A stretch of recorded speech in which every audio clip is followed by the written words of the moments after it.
जय माता दी। बड़ों को मेरा चरण स्पर्श और छोटों को मेरा प्यार। मैं एस्ट्रोलॉजर प्रियंका भारद्वाज स्वागत करती हूँ आपके अपने इस यूट्यूब चैनल पर।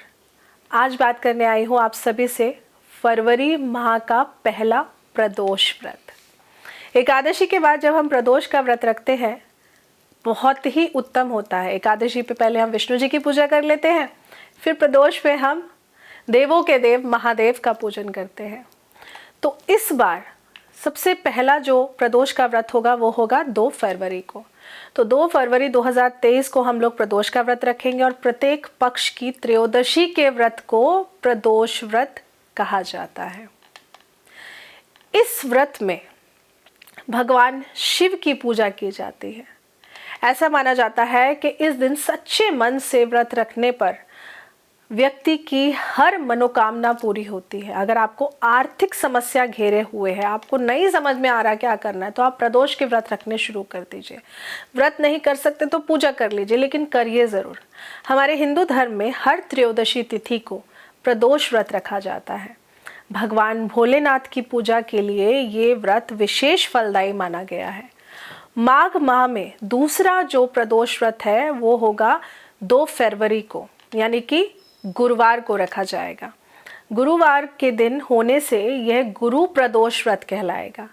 तो धार्मिक मान्यता के अनुसार जो लोग प्रदोष व्रत रखते हुए संध्या के समय भोलेनाथ की विधिवत पूजा आराधना करते हैं, उन्हें बहुत ही सुखी और वैवाहिक जीवन का आशीर्वाद मिलता है। इससे सुख समृद्धि और सौभाग्य में भी उनके वृद्धि होते हुए नजर आती है। साथ ही ऐसे जातक के सभी दोष मिट जाते हैं, सभी तरीके के पाप धीरे धीरे नष्ट होने लगते हैं। अब इसको रखने का नियम क्या है? बहुत ही छोटा सा आसान सा नियम है। इस दिन सुबह सवेरे आप स्नान करिए। स्नान करने के बाद, स्नान करना मतलब सूर्योदय से पहले या सूर्योदय तक आप स्नान कर लीजिए। स्नान करने के बाद में आपको सफ़ेद रंग के वस्त्र धारण करने चाहिए, लेकिन जो स्त्रियां सुहागन है वो सफ़ेद रंग के वस्त्र धारण ना करें। सफ़ेद के अलावा वो रेड कलर, ऑरेंज कलर या येलो कलर के वस्त्र धारण करके इस पूजा को पूर्णतः पूरा कर सकती हैं।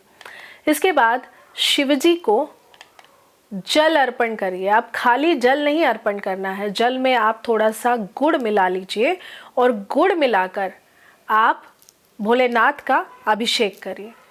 इसके बाद आप बेलपत्र लीजिए। बेलपत्र लेकर वो भोलेनाथ पर अर्पण करिए। अब 108 बेलपत्र नहीं मिले तो कोई बात नहीं, आप 3 बेलपत्र ले सकते हैं, आप 5 बेलपत्र ले सकते हैं। उन पर सफ़ेद चंदन लगाकर भोलेनाथ को अर्पण ज़रूर करिए। इसके बाद दीपक जला के रख लीजिए। उनको देखिए, भोलेनाथ को ना सफ़ेद रंग की वस्तुएं बहुत प्रिय हैं। तो आप सुहागिन हैं इसलिए सफ़ेद कपड़े मत पहनिए, लेकिन उनकी पूजा अर्चना में अक्षत सफ़ेद चावल का इस्तेमाल करिए। सफ़ेद रंग से बनाई हुई खीर या मिठाइयों का प्रयोग करिए, ये बहुत ही फलदायी होता है आपके लिए। सफ़ेद वस्तुओं का भोग लगाना बहुत ही अच्छा माना जाता है भोलेनाथ को।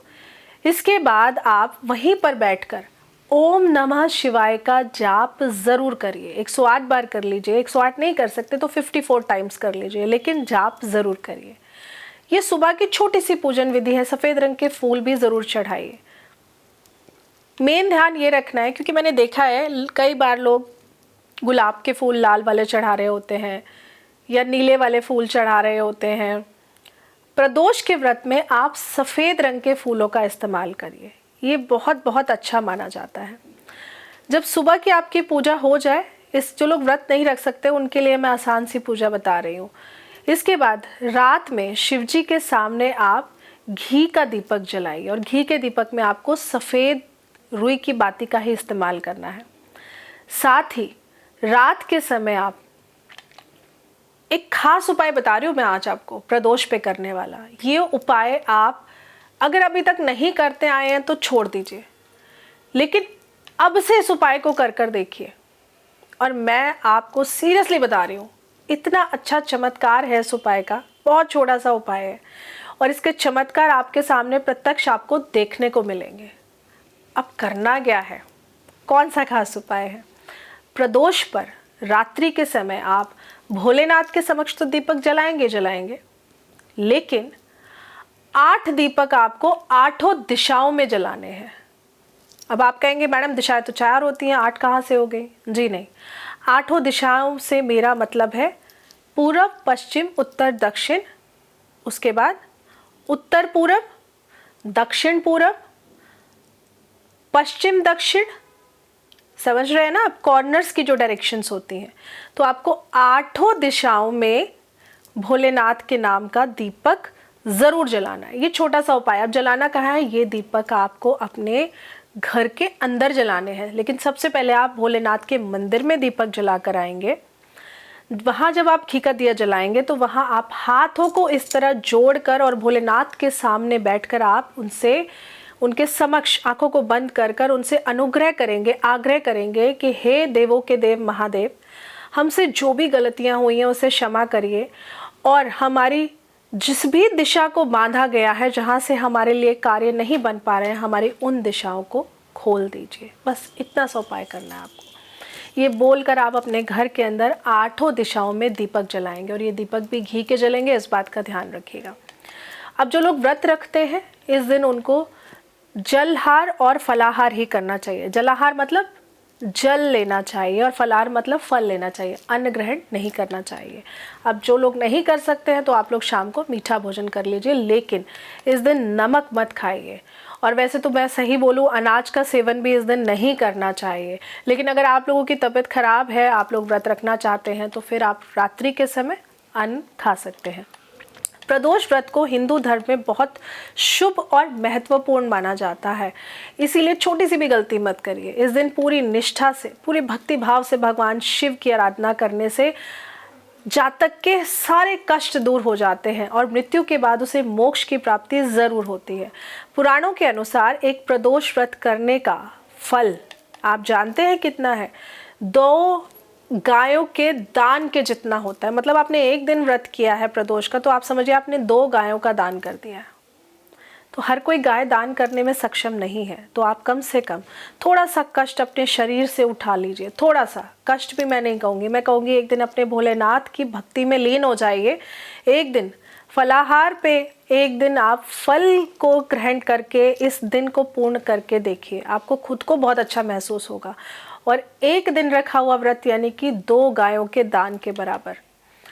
इस व्रत में व्रती को निर्जल रहकर व्रत रखना बहुत ही उत्तम बोला गया है, लेकिन मैं फिर कहूँगी अपने शरीर को कष्ट पहुँचाकर कोई भी पूजा पाठ या व्रत मत करिए, क्योंकि ऐसे में ना जिस इष्ट का आप पूजन कर रहे हैं वो प्रसन्न नहीं होते, उनका मन भी दुखी होता है, परेशान होता है। तो ये एक छोटी सी पूजन विधि है जो मैंने आपको बताई है। इस पूजन विधि से अगर आप प्रदोष का व्रत करते हैं तो ये आपको बहुत ही उत्तम फल देता है, बहुत ही बढ़िया फल देता है। जब भी आप भोलेनाथ पर, एक छोटी सी बात का और ध्यान रखिए, जब भी आप भोलेनाथ पर कच्चा दूध या जल अर्पण करते हैं तो उसमें आप गंगा जल ज़रूर मिलाइए, चाहे 2 बूंद मिलाइए, लेकिन मिलाइए ज़रूर। तो गंगा जल मिलाकर ही आप जल में गुड़ मिलाकर प्रदोष के व्रत पर भोलेनाथ का अभिषेक करिए। और इसके बाद में शाम के समय जब आप जाएंगे तो अपनी गलतियों की माफ़ी मांगना बिल्कुल मत भूलिए, ये हमेशा ध्यान रखिए, बहुत ज़रूरी है। गुरु प्रदोष, क्योंकि इस बार गुरुवार को पड़ रहा है, तो गुरु प्रदोष व्रत के दिन घर के साथ मंदिर की पूजा से पहले सफाई करना बहुत ही ज़रूरी होता है। तो घर की सफाई का ज़रूर ध्यान रखिएगा। ये नहीं कि घर वही गंदा पड़ा है, सफाई नहीं हुई है और आपका व्रत चालू हो गया, ऐसा मत करिए। इन चीज़ों का ध्यान रखिए। इस दिन शिवलिंग पर तुलसी की पत्तियां, कुछ लोग कहते हैं चढ़ा देनी चाहिए, लेकिन शिवलिंग पर तुलसी नहीं चढ़ती है, तो आप भी ये गलती मत करिए।